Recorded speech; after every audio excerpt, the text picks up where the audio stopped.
নমস্কার, ক্যালকাটা ডায়ালগস থেকে মনোজ দাস বলছি।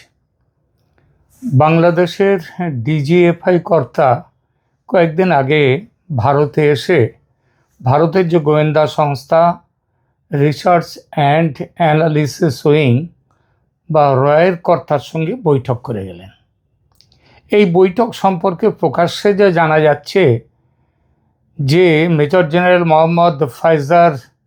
মোহাম্মদ কায়সার রশিদ চৌধুরী, যিনি ফেব্রুয়ারির শেষ দিকে ডিজিএফআই প্রধান হয়েছেন, তারেক রহমান সরকার যাকে নিযুক্ত করেছেন, তিনি মার্চের শুরুতে একদম নীরবে নয়াদিল্লি এসে রয়ের প্রধান পরাগ জৈন ও ভারতের director general of military intelligence lieutenant general R S. রমনের সঙ্গে বৈঠক করে গেছেন। হিন্দুস্তান টাইমস তাদের রিপোর্ট যা, সেই অনুযায়ী তিনি ভারতের জাতীয় নিরাপত্তা উপদেষ্টা অজিত ডোভালের সঙ্গেও কথা বলে গেছেন এবং একটা নিরাপত্তা কনক্লেভে তিনি অংশও নিয়েছেন। তবে এই সফর বা বৈঠক নিয়ে ভারতের পক্ষ থেকে কোনো সরকারি রিডআউট, মানে কি আলোচ্য বিষয় আলোচনা হয়েছে সে সম্পর্কে কোনো রিডআউট প্রকাশ করা হয়নি। বাংলাদেশ থেকেও এই ব্যাপারে কিন্তু বড় কোনো রিডআউট বাংলাদেশও প্রকাশ করেনি বলেই আমরা জানি। তাহলে কি আলোচনাটা হলো? দ্য ট্রিবিউন, ভারতের পত্রিকা দ্য ট্রিবিউন ও হিন্দুস্তান টাইমস, এই দুই পত্রিকার, আন্তর্জাতিক মানের পত্রিকা, এই দুই পত্রিকার রিপোর্টে বলা হয়েছে মূল বোঝাপড়া ছিল যেন কোনো দেশের ভূখণ্ড এমন ব্যক্তি বা গোষ্ঠী ব্যবহার করতে না পারে যাদের কার্যকলাপ অন্য দেশের স্বার্থের জন্য বৈরী। মানে এটা যেমন ভারতেও এমন কোনো সংগঠন তৈরি হবে না যারা বাংলাদেশের বিরুদ্ধে, আবার বাংলাদেশেও এমন কোনো সংগঠনের কাজ করতে পারবে না যারা ভারতের বিরুদ্ধে। রিপোর্টগুলো আরও বলছে 2024 সালের আগস্টের পর প্রায় বন্ধ হয়ে যাওয়া নিরাপত্তা যোগাযোগ পুনর্জীবিত করা এবং অপারেশন লেভেল যোগাযোগ, সেই লেভেলে যোগাযোগ ফের সচল করাও হয়েছে, এই আলোচনার বিষয় ছিল। এখন যে খবরটা এর বাইরে আসছে সেটা হচ্ছে আওয়ামী লীগেরকে নিয়েও কিভাবে বাংলাদেশের সরকার এগিয়ে যাবে, এই ব্যাপারেও ভারতের সঙ্গে একটা বোঝাপড়া আলোচনা এই বৈঠকে হয়েছে। বিশেষ করে অজিত ডোভাল, তার বৈঠকে এই কথাগুলো হয়েছে। এটা তো সবাই জানে ভারতের যে লাইন বাংলাদেশে আওয়ামী লীগকে নিয়ে, যে আওয়ামী লীগকে নির্বাচনের আগে অবধি ছিল free, fair and inclusive election. তাতে ইনক্লুসিভ ইলেকশন মানে সেখানে আওয়ামী লীগও যাতে অংশ নিতে পায়, কিন্তু নির্বাচন তো হয়ে গেছে, সেই নির্বাচনের ফলের উপর নতুন সরকার ক্ষমতা গ্রহণ করেছে। সুতরাং এখন নির্বাচন নয়, এখন হচ্ছে আওয়ামী লীগ যাতে রাজনৈতিকভাবে মাঠে নামতে পারে, তাদের ফ্রি এবং একটা প্লেয়িং ফিল্ড যাতে তারা পায়, অর্থাৎ সহজ কথায় তাদের ওপর থেকে কিভাবে নিষেধাজ্ঞা তুলে নিয়ে তাদেরকে পুনর্বাসন দেওয়া যাবে আওয়ামী লীগকে বাংলাদেশে, এই বিষয়টা নিয়েও কথা হয়েছে। এবং এই কথার ভেতরেও কিন্তু রয়েছে দুই দেশের স্বার্থ সংশ্লিষ্ট যে নিরাপত্তাজনিত যে কথাবার্তা, তার মধ্যেই কিন্তু এটা। কেন?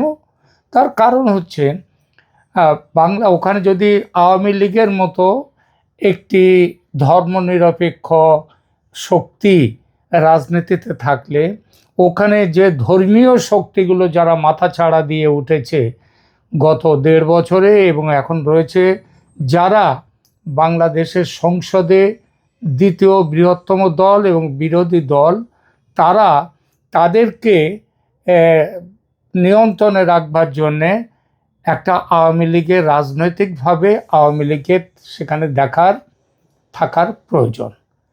এই ব্যাপারটা আলোচনা হয়েছে।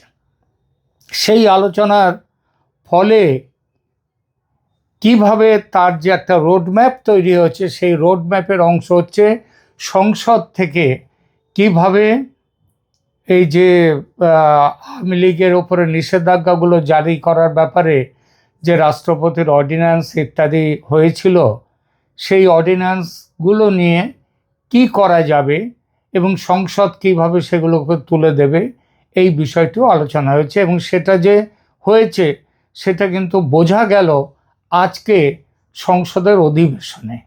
কিভাবে বোঝা গেল বলছি। আজকে মানব জমিন পত্রিকা বাংলাদেশের, তারা সংসদের আজকের অধিবেশনে খবর দিতে গিয়ে তারা লিখছে যে জুলাই সনদ বাস্তবায়নে আবেগ নয়, চলতে হবে সাংবিধানিক পথে, সংসদে স্বরাষ্ট্রমন্ত্রী। অর্থাৎ বাংলাদেশের খবরের মধ্যে আসছে স্বরাষ্ট্রমন্ত্রী সালাউদ্দিন আহমেদ, তিনি বলেছেন রাষ্ট্র কোনো আবেগ বা ইমোশন দিয়ে চলে না, রাষ্ট্র চলে সংবিধান, আইন ও কানুন দিয়ে। সরকার ঐতিহাসিক জুলাই জাতীয় সনদ বাস্তবায়ন করবে, বাস্তবায়নে প্রতিশ্রুতিবদ্ধ, তবে তা কোনো অবৈধ বা আরোপিত আদেশের মাধ্যমে নয়, বরং সাংবিধানিক ও আইনগত প্রক্রিয়ার মাধ্যমে বাস্তবায়ন করতে হবে। এই যে কথাটা আপাতভাবে মনে হচ্ছে যে তিনি সরকারের যে ধারণা এখন এই জুলাই সনদ বাস্তবায়ন এবং সংস্কার পরিষদ নিয়ে, সেই প্রসঙ্গে কথা বলতে গিয়ে এটা বলেছেন। সেখানে আজকে জাতীয় সংসদে অনির্ধারিত এক আলোচনায় অংশ নিয়ে তিনি সালাউদ্দিন সাহেব এই কথাগুলো বলেন। এর আগে সংসদে বিরোধী দলীয় নেতা ডক্টর শফিকুর রহমান জুলাই সনদ করার বিষয়ে সংসদে বক্তব্য রাখতে যান এবং সেই বক্তব্য তিনি যখন রাখেন তখন স্পিকার বলেন, এটা এখন আলোচনার বিষয় নয়, আপনার পরে আলোচনা করার, আপনি এই বিষয়ে আলোচনা করতে পারবেন, সেটা পরের ব্যাপারে এখন আলোচনা করবেন না। তারপরে ডক্টর শফিকুর রহমান আর এগোননি বিষয়টা নিয়ে, এবং এরই পরিপ্রেক্ষিতে স্বরাষ্ট্রমন্ত্রী এই কথাগুলো বলেন। তিনি আরও কি বলেছেন, মানব জমিন রিপোর্ট দিচ্ছে, বক্তব্যের শুরুতে স্বরাষ্ট্রমন্ত্রী সংসদীয় রীতিনীতি স্মরণ করিয়ে দিয়ে বলেন, জরুরি জনগুরুত্বপূর্ণ বিষয়ে কোনো মুলতবি প্রস্তাব বা সংক্ষিপ্ত আলোচনা আনতে হলে কার্যপ্রণালী বিধির ৬২ বা ৬৮ ধারা অনুযায়ী নোটিশ দেওয়ার বিধান রয়েছে। বিরোধী দলের নেতা মানে ডক্টর শফিকুর রহমান এমন কোনো নোটিশ দিয়েছেন কিনা তা নিয়ে তিনি প্রশ্ন তোলেন। অর্থাৎ নোটিশ না দিয়ে তিনি আলোচনা করতে যাচ্ছেন কেন, এই প্রশ্নটা তিনি করলেন।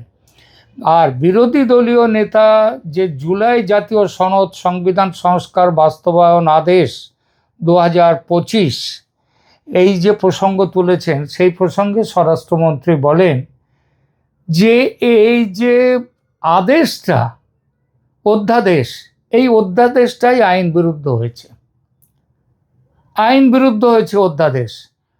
এবং সেই আইনের নিয়ে এই প্রসঙ্গে অধ্যাদেশ কতটা আইন বিরুদ্ধে, এই প্রসঙ্গ নিয়ে স্বরাষ্ট্রমন্ত্রী বলেন, সংবিধানের ৯৩-১ অনুচ্ছেদ অনুযায়ী সংসদ অধিবেশন না থাকা অবস্থায় রাষ্ট্রপতি অধ্যাদেশ জারি করতে পারেন, কিন্তু সংবিধান পরিবর্তন বা সংশোধন সংক্রান্ত কোনো বিষয় অধ্যাদেশের মাধ্যমে আসতে পারে না, সংবিধান পরিবর্তন।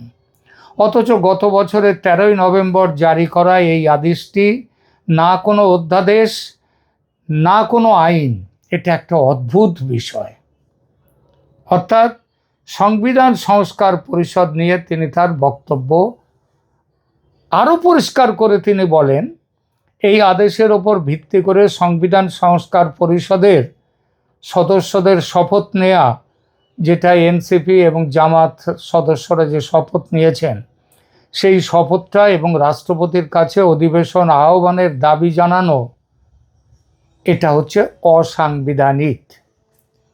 তিনি আরও কিছু বলেছেন। সালাউদ্দিন আহমেদ সাহেব বলেছেন যে জুলাই সনদের রাজনৈতিক সমঝোতার অংশ ছিল না।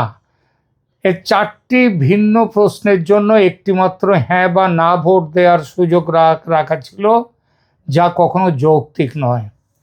তিনি এই প্রসঙ্গ নিয়ে কথা বলতে গিয়ে আরও বলেছেন যে প্রথম দিনেই সংসদের প্রথম দিনে 11 তারিখ, গত 11ই মার্চ, সংসদে 133টি অধ্যাদেশ উত্থাপিত হয়েছে এবং আগামী 30 দিনের মধ্যে এসব অধ্যাদেশের ফয়সালা করতে হবে।